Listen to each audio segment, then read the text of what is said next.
ওইগুলো আসলে হল কতটুকু পাবে? ও না সেটা আরো হচ্ছে না সেটা হলের বিষয়টা আমরা আসলে ঠিক বলতে পারবো না, এটা প্রডিউসার এটা তারা ঠিক করবেন, অবশ্যই পাবেন পাবেন দেখি তো তারা এখন মুক্তি দিচ্ছে, এটা পরে মুক্তি দিলে কিছু যাইতে আসতে হবে, নিশ্চয়ই কনফিডেন্স আছে যে আমরা মুক্তি দিতে পারবো, দিবে এই ব্যাপারে নিশ্চিত থাকেন, আমার মনে হয় যে ভালো পাওয়া যাবে, ভালো পাওয়া যাবে। আপনার চরিত্রটা সম্পর্কে যদি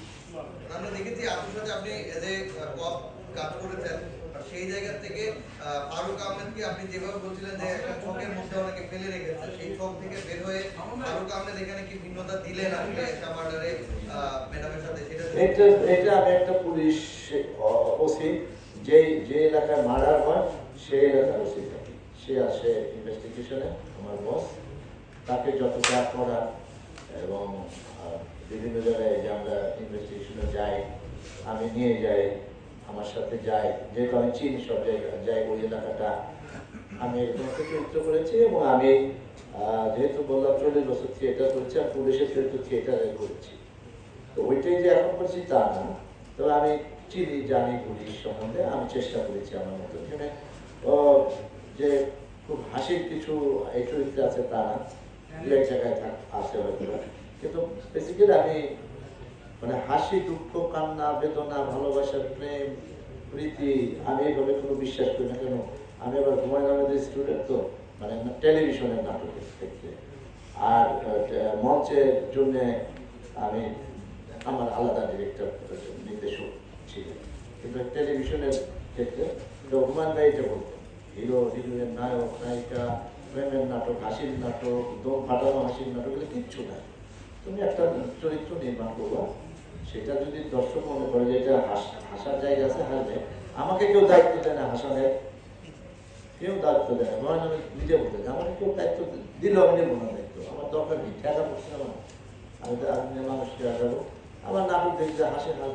কানলে কানবে যদি মনে হয়, তা আমি অভিনয় করার সময় ওটি মাথায় রেখে এক্সাজারেশন করি না, অতিরিক্ত করি না, আমি ক্যাজুয়াল একটু অ্যাক্টিং করার চেষ্টা করি, এখন অনেক দর্শক আমি জানি যে গালি দেয় পিছন থেকে এই বদমাসকারী একই রকম কমেডি করে এরকম বলে, আমার অনেকে মনে করে যে হ্যাঁ না মোটামুটি ঠিকঠাক আছে, তো আমি একটা মিডিয়াটা অভিনেতা এই হিসাবে আছি। আমার শেষ প্রশ্ন আপনার কাছে, জি আপনার কাছে এশামার্ডারের অবজারভেশনটা একটু যদি আমাদের দর্শকদের আরো বলবো এটা তো একটাই অসাধারণ হতে পারে, যেমন আমি লাস্ট দিন আপনার কাছে শুনছিলাম যে আপনি থাকার ফলে যেটা হয়েছে যে পুরো ইউনিট একটা আলাদা বাইরে ছিল এবং আপনার কাছ থেকে তারা অনেক কিছু শিখেছেন, তো সেখান থেকে এটা সেটের বিষয়, বাট আপনার অবজারভেশন এশামার্ডার কেমন যদি দর্শকদের বলেন? সে শিখেছে বলেছে, এখন ভুল শিখেছে কিনা সঠিক শিখেছে সেটা আসলে সে বলে না, যাই হোক শিখেছে আমার পজিটিভ ধরনে, আমি সিরিয়াসলি বলছি সেটা এইসব অর্ডারটা আমি তো একদম বললাম যে এই ফিল্মের প্রধান জিনিস আমার কাছে মনে হচ্ছে যে অভিনয়টা সবার ঠিকঠাক ছিল, ভালো হয়েছে, এটা খুব ধরে ধরে অভিনয় করা হয়েছে, আর গল্পটা খুব টান টান আছে, আর বাকিটা তো মিউজিক টিউজিক সহজভাবে আমরা দেখিনি, যদি আমরা যখন করেছি, আর আমার কারণে যদি পুরো টিম যদি উৎফুল্লিত থাকতো, আনন্দ ঘন পরিবেশে যদি আমরা করে থাকি, তাহলে এটা তো আমার জন্য অনেক বড় পাওয়া, কিন্তু এটা আমি ইচ্ছা করে করি না,